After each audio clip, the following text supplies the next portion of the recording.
What that means is an 8,000 square foot lot zoned R-2, which is a very common zone here in central Tucson. You could build, 3 years ago, you could build one house. 8,500 square feet, you could build one house. Then they rolled out the middle housing initiative. Now you can build four houses. But in addition to that, they reduced the minimum square footage requirement to 4,000.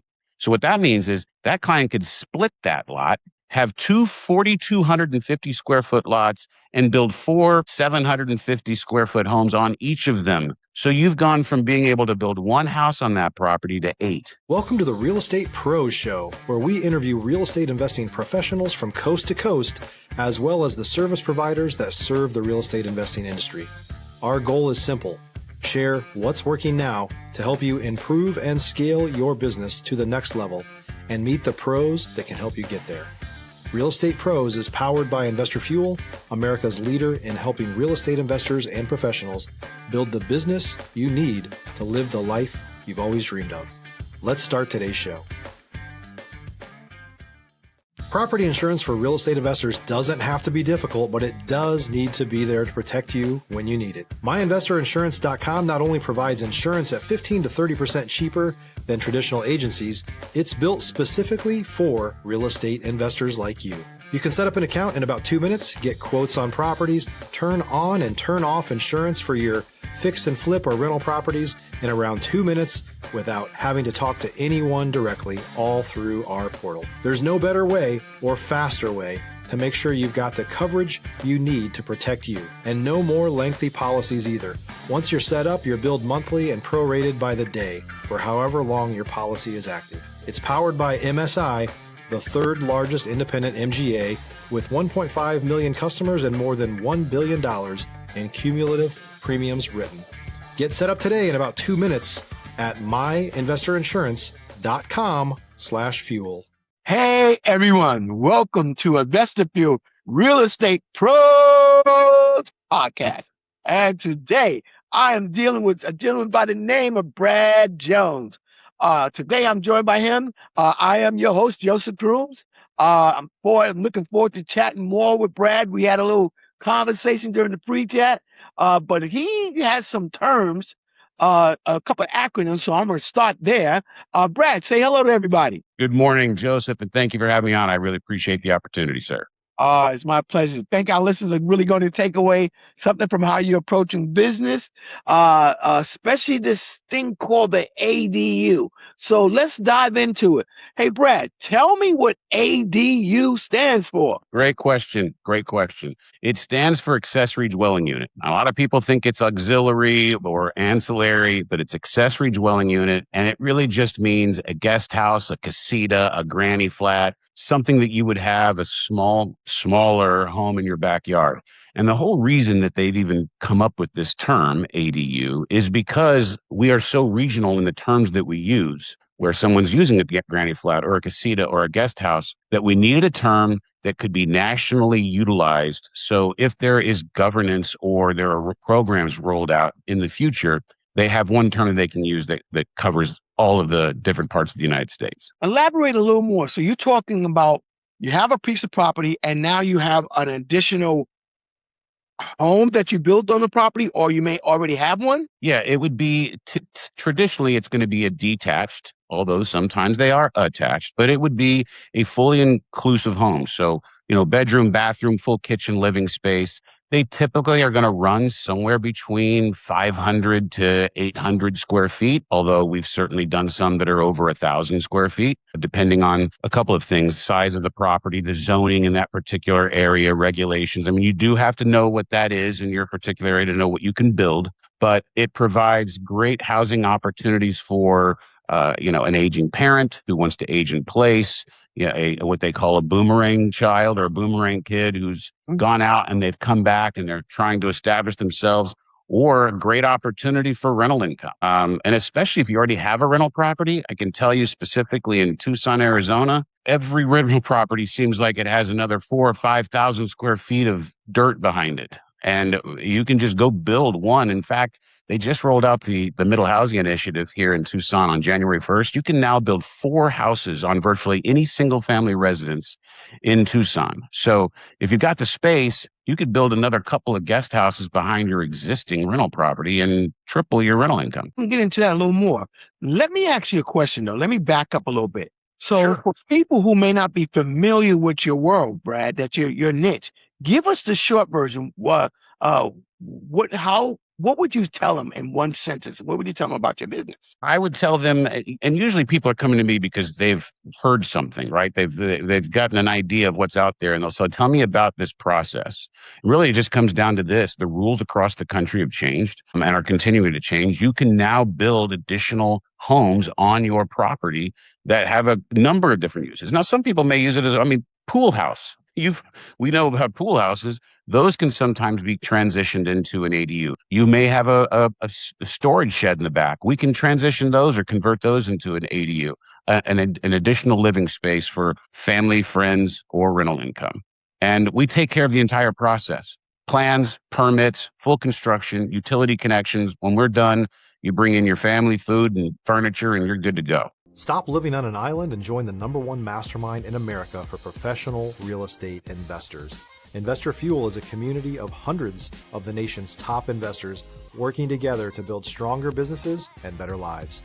In addition to the amazing community of real estate investors acting as a board of advisors for one another, Investor Fuel members have access to 100% funding on purchase and repairs for our members only, a health insurance program, and benefits and discounts that more than pays for the membership of most of our members, meaning it's actually costing you money to not be a member of Investor Fuel.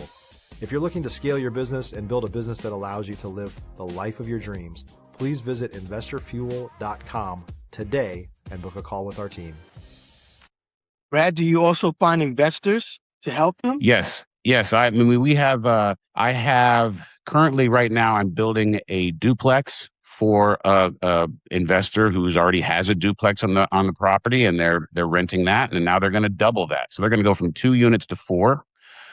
This past year, we had another client who had a 3-bedroom, 2-bath guest house or home that they were renting, and we built 2 homes on the back of their property, a 2-story and a single story, both 2-bedroom, 2 baths. And again, these people they're doubling and tripling their rental incomes by putting this in place, and it's half the price of going out and actually buying a property with a home on it that you're going to rent. Brad, let me ask you this question. How long have you been operating? When did you start? So I started technically, I started in June 28th of 2024. And if you'll allow me to tell a very quick story, Sure. I bought into the first and only franchise that built ADUs in the country in June 28th, 2024. On July 31st, that company shut down. Internet went down. They collapsed and eventually had to file Chapter 11. So I was sitting there having just made this big investment into this business and said, now what am I going to do? But the good news was, in the 5 weeks that we were in business, I had already had 3 clients under contract to build these. So I knew the opportunity was 100% there. People needed these. And so we rebranded. And in September of 2024, we started up again, and we've sold 65 projects. I think we have 45 completed projects done. We also just got our first commercial project, which is to build 25 casitas for a wellness resort down in southern Arizona. So this is a huge opportunity. And even though we've only been doing it for right around 2 years, we've had a tremendous amount of success. So now you're going into your second year. What is your volume or revenue? How does that translate? Yeah, so we're probably going to do about $12 to $14 million in 2026. And we'll, so I get this question a lot. What's the average cost of an ADU? Well, there's no average because they just range so dramatically. You could either have a studio, a 1-bedroom, a 2-bedroom. But if you were to take a look over the last 2 years, we're probably averaging close to around $180,000 to $185,000 per unit. And our goal ultimately is to try to track right around 50 to 60 units a year. And if we continue to do that, at some point, I'm going to have to seriously look at expanding. But I'm trying to keep it somewhat. I'm the only person that's selling right now, and that'll have to change eventually. And and that's a good problem to have, Bad. Absolutely. So where would you say your volume is at now? Let's see. We have, in terms, well, I mean, as an example, we sold 6 projects in July, right? So July was a good month. Um, If you're looking for consistent, high-quality leads, look no further than Investor Machine. Investor Machine isn't just another agency, it's the most sophisticated, data-driven lead generation company on the planet for real estate investors, and serves the role of being not just a lead generator for your business, but a marketing partner that is helping you achieve your goals along the way. Go to investormachine.com to learn more and schedule a call with our team today.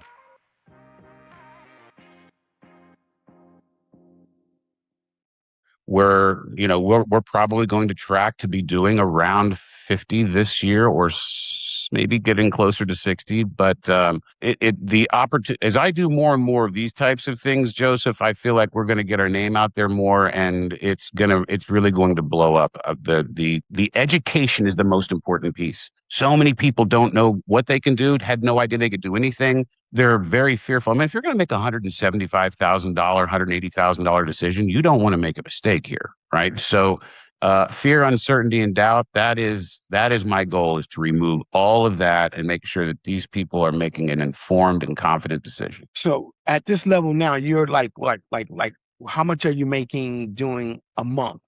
What would you say your revenue is? I think we did 1.1 million last month in July, and I think that probably tracks for the year. We've been doing right around 1 to 1.2 million a month in 2026. Makes sense. Sounds good. So now, why Arizona? Well, you sort of tapped on it, but I think our audience needs to hear a little more. I heard it, but I want to see why did you go into Arizona? Yeah. Well, okay, there's a couple of pieces here. First and foremost, I am a wildcat, true and true. I went to the University of Arizona, and I love the desert, right? So my career did take me all around the rest of the country, but I knew eventually I wanted to come back and retire here.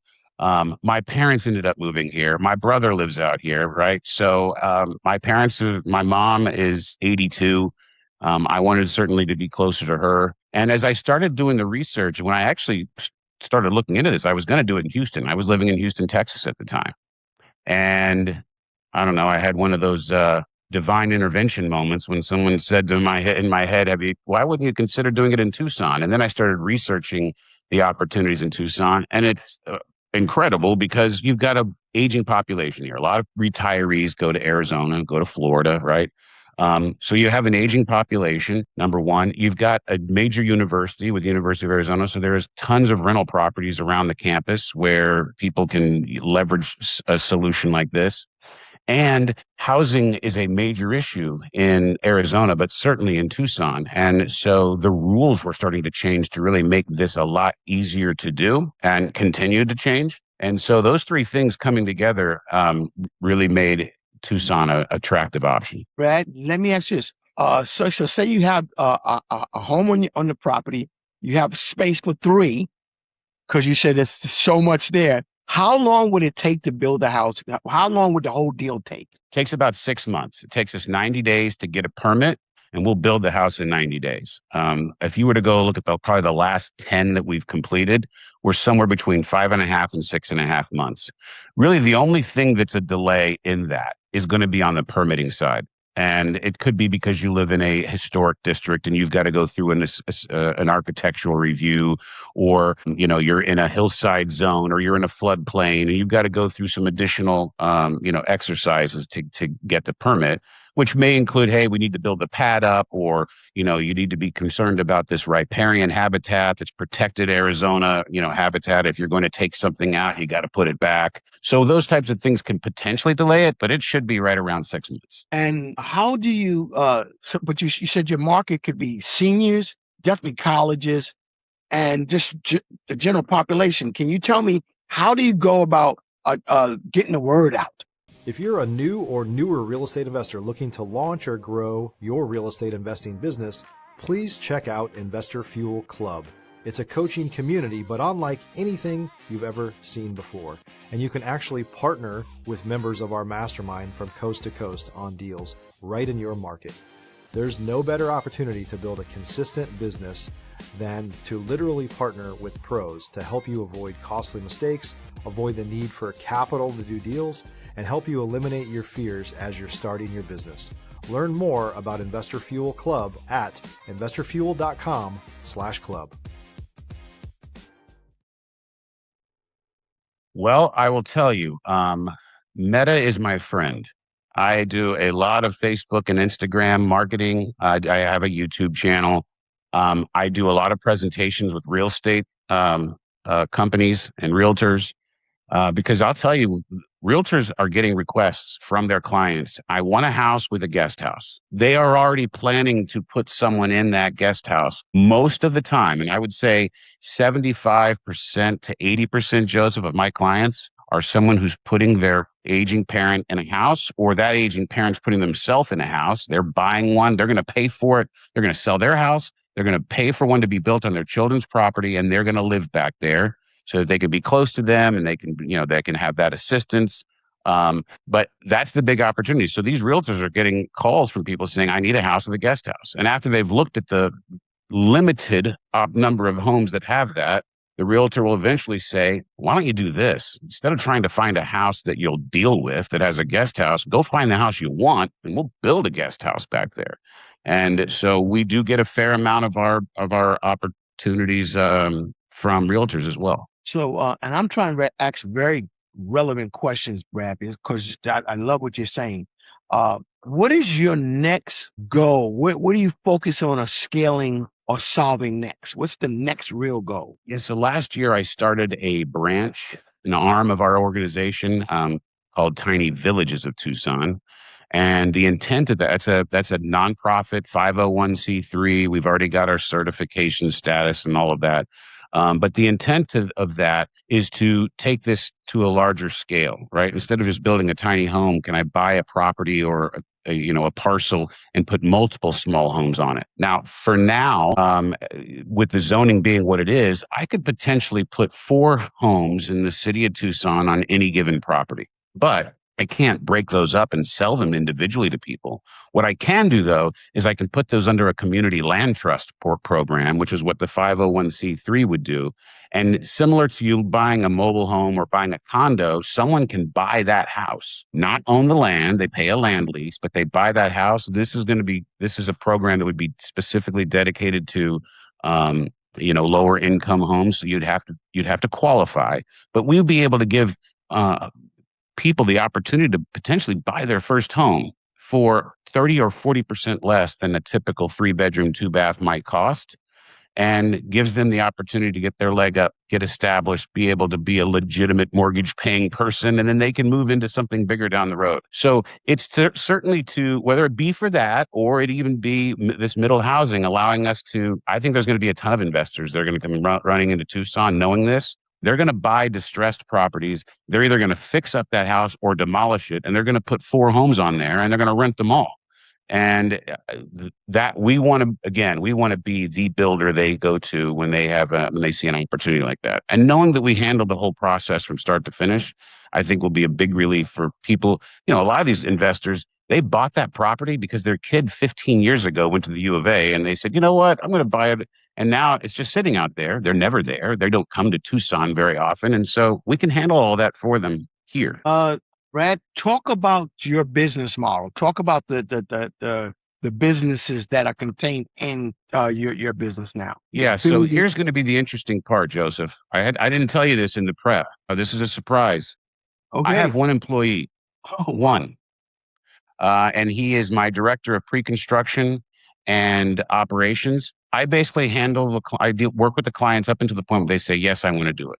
He takes over from there and makes sure that the designs are set up properly, that they've got all of their finishes selected. He gets them through permitting. Once the permitting's done, it goes to my general contractor. Now, my general contractor, I wish he would come on board with me, but he's like, I want to keep my own business. So he's separate, but we send all of our business to him and he builds the house. So how do we run all of that internally? I have an outsourced marketing team that takes care of all of our Meta and Google advertising, et cetera. I have an outsourced finance team, a fractional controller, if you will, that handles all of our finances and pays all of the bills, et cetera. And I've just got some powerful software systems. And again, when I talk about being able to, when I say I think we've cracked the code, we have created a system through third-party partners and software that allows us to do this kind of business, this kind of revenue and productivity with a very, very lean organization. Thanks for sharing that, Brad. Now, I know a lot of people listening are early in their journey and looking to level up and think that they'll benefit from hearing this. When it comes to building relationships and growing, you talked about it some, but can you tell me what's made the biggest difference for you? Well, I will say, although not in construction, I've got 30 years of sales experience, executive leadership, management.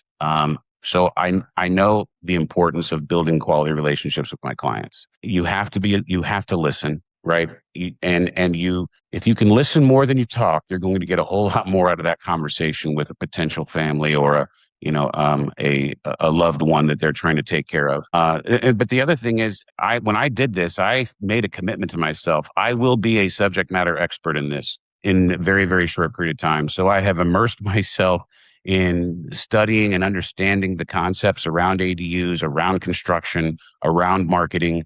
And when I sit down with a client and I'm listening to their story, I'm going to make a recommendation. This is not like, I'm not trying to necessarily sell an ADU when I sit down with a customer. What I'm trying to determine is this a go or no go situation for you? Is this the right decision for you? Do you have because for some people it's not, right? Maybe the property won't allow it, or it won't give them, they're not allowed to do exactly what they want, or the costs are going to be significant because, they're not on city sewer, they are on a septic tank, and they're going to have to spend $15,000 just to put another septic tank in. I'm trying to educate them on everything that I can so that they feel like they're making an informed decision. And that part of that relationship building is the key.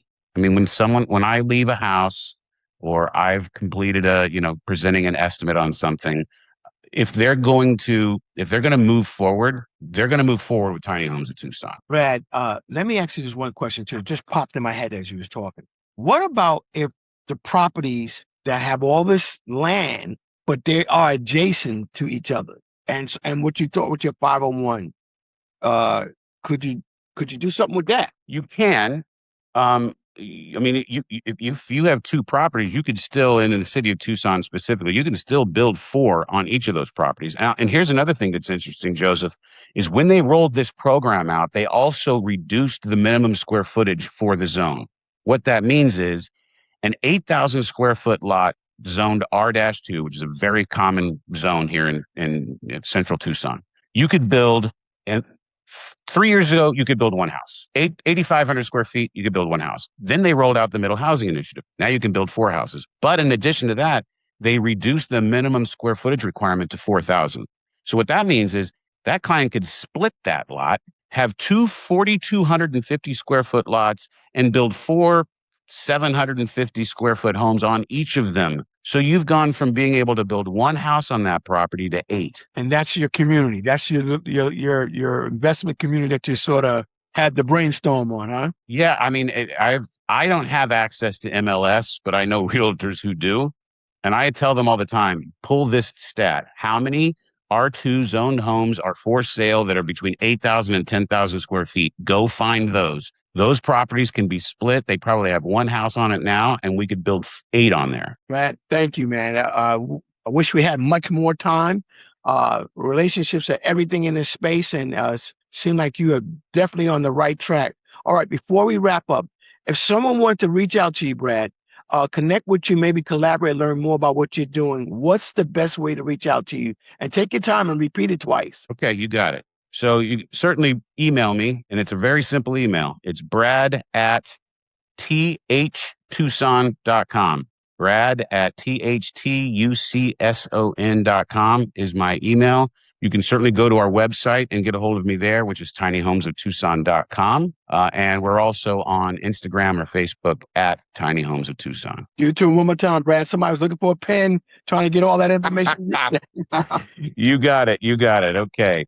So www.tinyhomesoftucson.com and at tinyhomesoftucson.com or at tinyhomesoftucson, excuse me, on Instagram and Facebook. We also have a YouTube channel. You can grab that from the tinyhomesoftucson.com website, and a lot of cool content on there, but a bunch of new stuff coming out. Perfect. Well, listen, I appreciate your time, your story, and your perspective, and your brain, your brain idea. Thank God it came. The light bulb popped on, and continue to move forward, my friend. We need more people in spaces who are doing it the right way. Thanks again for being here, Brad. Really appreciate it. Thank you, Joseph. I really appreciate the opportunity. You have a great day, sir. No, go to. We still got you. Because you got to say bye. And for those of you tuning in, I know you got some value from this. Make sure you subscribe. We got some more conversations coming from operators just like Brad Jones, talking about ADUs. Call him to find out more what that's all about. Who are out there doing real business, doing helping real communities and helping real people. We'll see you on the next episode of a Vestibule Real Estate Pros Podcast. Brad, tell everybody to see him later. Thank you very much. Appreciate the opportunity. Everybody have a great day. Thanks for joining us for today's Real Estate Pros Show. You can learn more about the amazing benefits of the Investor Fuel Mastermind community, including surrounding yourself with hundreds of other rock stars, 100% financing for your deals, and members-only discounts from vendors you're likely already using that, as a member of Investor Fuel, will save you more than the cost of your membership. Visit investorfuel.com to learn more. If you're interested in joining us as a guest of this show, please visit investorfuel.com/pros to apply. You can also check the show notes for access to free resources, how to get access to world-class lead generation, and much more. Don't forget to subscribe so you never miss another episode. Have a great day. We'll see you on the next show.